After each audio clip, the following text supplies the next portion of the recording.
গণভবনের দরজা খোলা, আমি তাদের সাথে নিজেই বসতে রাজি। আমরা সংলাপ নয়, আমরা আপনাকে উৎখাত করার জন্য আসব।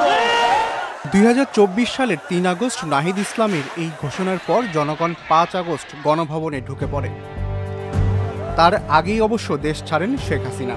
এর পরের দৃশ্য সবার জানা। গণভবনে বসেই ক্রমাগত ক্ষমতার বড়াই দেখিয়ে দমভক্তি করেছেন শেখ হাসিনা। বিরোধী মত দমন, গুম খুনের নির্দেশ সহ নানাভাবে ক্ষমতার মসনদে টিকেছিলেন টানা 16টি বছর। এই 16 বছরের 14.5 বছরই শেখ হাসিনা থেকেছেন গণভবনে। যুদ্ধে কিন্তু মুক্তিযোদ্ধারাই জয়ী হয়েছিল, রাজাকাররা জয়ী হয় নাই। শেখ হাসিনার সরকারের পতনের পর গঠিত অন্তর্বর্তীকালীন সরকার 2024 সালের 5 সেপ্টেম্বর সাবেক প্রধানমন্ত্রীর এই বাসভবনকে জাদুঘরে রূপান্তরের সিদ্ধান্ত নেন। সে মোতাবেক গণভবনে এখন চলছে জুলাই বিপ্লব স্মৃতি জাদুঘরে রূপান্তরের কর্মযজ্ঞ।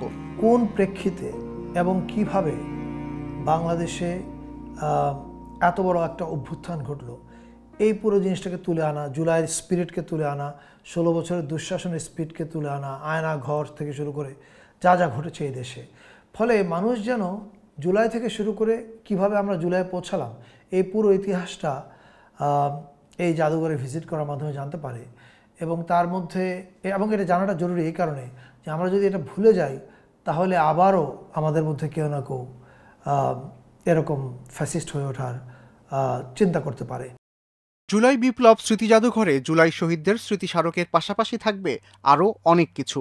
এটা করবার জন্য কিউরেটোরিয়াল কাজ যা যা আছে, starting from display, exhibition, material exhibition, audio, video, যাবতীয় যা যা টুল ব্যবহার করা হয় আধুনিক মিউজিয়ামে, তার সমস্ত টুলই আমরা ব্যবহার করছি।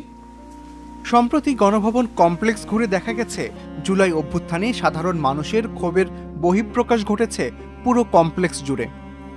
গণভবনের বিভিন্ন দেয়ালে লেখা হয়েছে শেখ হাসিনাকে নিয়ে নানা স্লোগান। কক্ষগুলোর মেঝেতে নানা কাগজ আর কাঁচের টুকরো ছড়িয়েছিল। ঘরের আসবাবগুলো সেদিনের স্মৃতি বহন করছে, ছড়িয়ে রয়েছে যত্রতত্র। গণভবন এর আগে গণপূর্ত অধিদপ্তরের অধীনে থাকলেও অভ্যুত্থান পরবর্তী সময়ে এই ভবনের দায়িত্ব এসেছে জাতীয় জাদুঘর কর্তৃপক্ষের হাতে। জুলাই অভ্যুত্থান সহ দেশের ইতিহাসের বাঁকবদলের সাক্ষী এ রাষ্ট্রীয় বাসভবন নানা পথ ঘুরে পরিণত হচ্ছে জাদুঘরে। 1973 সালে শেখ মুজিবুর রহমান প্রধানমন্ত্রী থাকাকালে সরকার প্রধানের বাসভবন হিসেবে নির্মাণ করা হয়েছিল গণভবন। তবে তিনি এখানে না থাকলেও সান্ধ্যকালীন অফিস হিসেবে ব্যবহার করতেন। পরে জেনারেল এরশাদ ক্ষমতায় থাকার সময় 1985 সালে গণভবন সংস্কার করে সেটিকে রাষ্ট্রীয় অতিথি ভবন করতোয়া নামকরণ করা হয়। 1996 সালে আওয়ামী লীগ সরকার গঠনের পর গণভবনে ওঠেন শেখ হাসিনা। 2001 সালে জাতির পিতা পরিবার সদস্যগণের নিরাপত্তা আইনের আওতায় শেখ হাসিনাকে গণভবন বরাদ্দ দেয়া হয়। পরে 2001 সালে সমালোচনার মুখে গণভবন ছাড়েন তিনি। বিএনপি সরকার গঠনের পর খালেদা জিয়া গণভবনের নাম বদলে প্রধানমন্ত্রী ভবন করেন। 2009 সালে আওয়ামী লীগ ফের ক্ষমতায় এলে গণভবনে ফিরে আসেন শেখ হাসিনা। সংস্কার কাজ শেষ করে 2010 সালের 5 মার্চ থেকে আবারও গণভবনে থাকতে শুরু করেন তিনি। সরকারের তথ্য অনুযায়ী প্রায় 18 একরের বিশাল কমপ্লেক্সে উন্মুক্ত মাঠ সহ আছে 29,000 বর্গফুটের বিশাল দ্বিতল ভবন, যেখানে পরিবার নিয়ে থাকতেন শেখ হাসিনা। বিভিন্ন অনুষ্ঠান ও দাপ্তরিক কাজও হতো এখানে। ভবনের কয়েক ডজন কক্ষে ছিল নানা অফিস, ছিল একাধিক হলরুম। বিভিন্ন সময় গণমাধ্যমের প্রতিবেদনে দেখা গেছে গণভবনের খোলা জায়গায় নানা শাকসবজি, ফল, এমনকি বিভিন্ন জাতের ধানও চাষ করতেন শেখ হাসিনা। গণভবনের পিছনে বিশাল লেকে মাছ চাষ, গরু, মুরগি, কবুতর সহ নানা জাতের পশু পাখি পালন করতেন তিনি। এছাড়াও বিনোদনের জন্য ছিল বিশাল টেনিস কোর্ট।